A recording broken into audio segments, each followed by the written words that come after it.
गुरुर्ब्रह्मा गुरुर्विष्णु गुरुर्देवो महेश्वर गुरु साक्षात् परब्रह्म तस्मै श्री गुरुवे नमः। ओम भवताप प्रणाशिन्ने आनंद घनमूर्तये ज्ञान भक्ति प्रदायिन्ने मातस्तुभ्यं नमो नमः। जय मां। ओके, आज का प्रश्न है, मुझे कहा गया है कि हिंदी में बोलिए, इसलिए मैं हिंदी में बोल रही हूँ। तो इनका प्रॉब्लम क्या है कि उनको महीने में एक दिन मौन रखना है। जो माँ ने कहा था, वो कह रहे कि किसी ने माँ से पूछा था और माँ ने उत्तर दिया था कि जो गृहस्थी होते हैं वो महीने में एक बार मौन रख सकते हैं, मतलब एक दिन। तो वो पूछ रही हैं कि महीने में एक दिन हमें गृहस्थियों को कैसे मौन रखना है। देखिए, ऐसा है कि जो गृहस्थी होते हैं ना, उनको काम बहुत होता है घर पे, और सुबह से शाम तक उनको काम ही रहता है। मेरे हिसाब से जो गृहस्थी होते हैं उनको ज्यादा काम होता है, और ऑफिस में जाने वाले लोग होते हैं या बिजनेस करने वाले लोग होते हैं, उनको इतना काम नहीं होता है जो एक गृहस्थी को होता है, क्योंकि सुबह से शाम तक उसको काम ही है। तो आपको क्या करना है कि घर में सबसे पहले तो इंस्ट्रक्शन देने हैं, सबको समझाना है कि ये फला फला दिन तो आपको चूज करना पड़ेगा। ये नहीं कि कोई आपको बताएगा कि कौन से दिन। सबसे पहले आप सोचिए कि घर में मुझे ये दिन सूट करेगा, चाहे रविवार हो, गुरुवार हो, सोमवार हो, जो भी वार हो। जब आपको लगे कि ये इस दिन बहुत ज्यादा मुझे काम नहीं होगा, उसके बाद आपको घर में जो भी है सदस्य, जैसे आपके पति हैं, आपके बच्चे हैं, आपके मुलाजिम हैं, जो स्टाफ है आपका, सभी को बता के रखना है कि कल से मैं 24 घंटे मौन रखने वाली हूं। ठीक है। अब सुबह अगर आपने शुरू किया, सुबह ब्रह्म मुहूर्त में 4 बजे से अगर आपने मौन शुरू किया, तो अगले दिन सुबह 4 बजे तक आपका मौन रहेगा। तो उसमें आपको इंस्ट्रक्शंस देने हैं घर पे कि मुझे कोई भी डिस्टर्ब ना करे, मैं एकांत में रहना चाहती हूँ। आप अपना अलग से कमरा ले लीजिए, जो घर में मतलब जो भी सुविधा आपको हो, और वहां बैठ के सुबह उठ के पहले तो स्नान करके आपका संध्या जो आपकी होती है, पूजा पाठ दिया बाती, वो सब आपको करना है। और मनोमन में होठ हिलाना नहीं है। अब कई प्रकार के मौन होते हैं। कुछ लोग जो है वो ऐसे चिट्ठी पे लिख के देते हैं कि हम जो भी इंस्ट्रक्शंस घर में देने होते हैं कि ये ऐसा करो वैसा करो, वो भी लोग करते हैं। वो मेरे हिसाब से वो मौन नहीं है। मौन यानी पूरा साइलेंस होना चाहिए अंदर, राइट। तो ये नहीं कि आप लिख के दे रहे हैं या इशारों से बोल रहे हैं कि ये करो वो करो, ऐसे भी है लोग जो करते हैं। पर वो सब चलो ठीक है, शुरू शुरू में अगर आपको तकलीफ हो या कुछ हो तो ये आप शुरू शुरू में करेंगे। पर आइडिया ये है कि धीरे धीरे ये सब कुछ बंद हो जाना चाहिए। इशारों से लिख के ये सब नहीं होना चाहिए। तो आपको क्या करना है, बोले आपने ये भी पूछा है कि मेरा पूरा दिनचर्या कैसे चले। पूजा पाठ करना है, कोई अच्छे ग्रंथ पढ़िए, मौन रहिए। मौन मतलब क्या, आप अंदर जा रहे हैं, अंदर की जर्नी है, और भगवान को या तो याद करिए, वही तो मौन है। 24 घंटे वही करना है, याद करते जाएं, और अंदर अंदर आप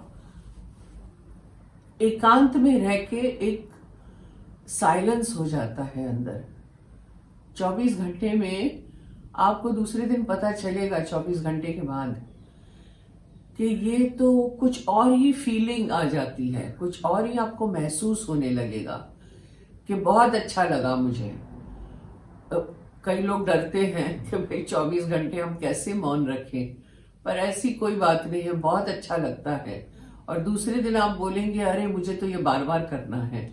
तो आइडिया यही है कि हर महीने आप एक दिन चूज करिए कि ये दिन मैं करने वाली हूं, और फिर वही पद्धति आप चालू रखिए।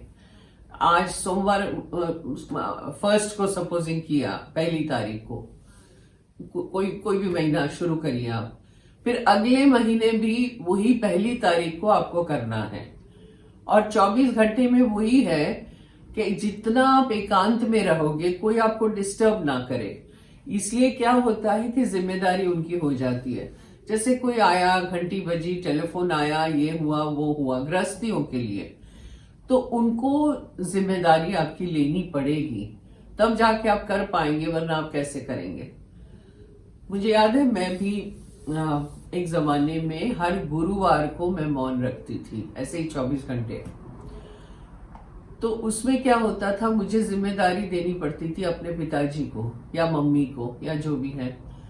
फिर मुझे लगा कि गुरुवार बहुत ज्यादा घर में कुछ कुछ हो रहा था। जैसे कोई आया, पोस्टमैन आया, कुरियर आया, घंटी बजी, टेलीफोन की घंटी बजी, या कुछ हुआ, या किसी को जवाब देना पड़ा, वो सब पिताजी को करना पड़ता था, जो मुझे अच्छा नहीं लगा। तो मैंने दिन चेंज करके रविवार रखा, क्योंकि रविवार को इतने लोग आते नहीं हैं और इतनी घंटियां नहीं बजती थी और इतने टेलीफोन्स नहीं आते थे या कुछ नहीं। तो इसलिए मैंने रविवार को शिफ्ट किया, ताकि मैं कम से कम जिम्मेदारी अपने लोगों को दे पाऊं। मुझे नहीं करना था वो, इसलिए मैंने चेंज किया। तो वो आपको ही एडजस्ट करना पड़ेगा कि आपको क्या ठीक लगता है, कौन सा दिन आपको ठीक लगता है, और फिर हर महीने वही कर। आइडिया ये है कि ये महीने में एक दिन है, माँ ने जो कहा है कि गृहस्थी जो है वो महीने में एक दिन करे।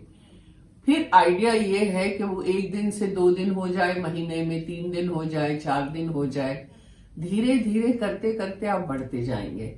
और क्या है, आपका खुद का ही है ये प्रोग्रेस, है ना, आपकी अंदर की जर्नी है ये, आपका खुद का सफर है। तो एक अलग ही माहौल बन जाएगा घर में भी और आपके अंदर भी। तो कोशिश करिए कि यही सब दिनचर्या तो यही है। ग्रंथ पढ़िए, गीता पढ़िए, कोई स्तुति पढ़िए, स्तोत्र पढ़िए, महात्माओं की जीवनी पढ़िए, कर सकते हैं आप। भोजन भी आपको एकांत में अकेले में खाना है, सबके साथ टेबल पे बैठ के नहीं खाना है। आपकी अकेले की थाली रख दे वो लोग, आप जाके खा लो, उस तरीके का। मतलब आपको ज्यादा मिलना जुलना नहीं है लोगों से, घर के लोगों से, उनको आपको एकांत में छोड़ना है। कई लोग तो है जो घर 1 दिन के लिए सुबह से चले जाते हैं कोई आश्रम में या कोई ऐसे सेंटर में जहां पे उनको एकांत मिले, और फिर दूसरे दिन आते हैं, रात को वहीं रह के दूसरे दिन आते हैं। ये भी करते हैं कुछ गृहस्थी, जो मुझे मालूम है कि ये करते हैं लोग। फिर धीरे धीरे उनका बढ़ता जाता है, फिर बोलेंगे 10 दिन के लिए हम जा रहे हैं, फला जगह जा रहे हैं, हम क्यों, हम मौन करने जा रहे हैं, वो भी है। तो पहले कोशिश करिए, 1 दिन शुरू करिए आप, फिर देखिए क्या होता है। ठीक है। जय माँ। ओम भवताप प्रणाशिन्ने आनंद घनमूर्तये ज्ञान भक्ति प्रदायिने मातस्तुभ्यं नमो नमः। जय माँ। जय माँ।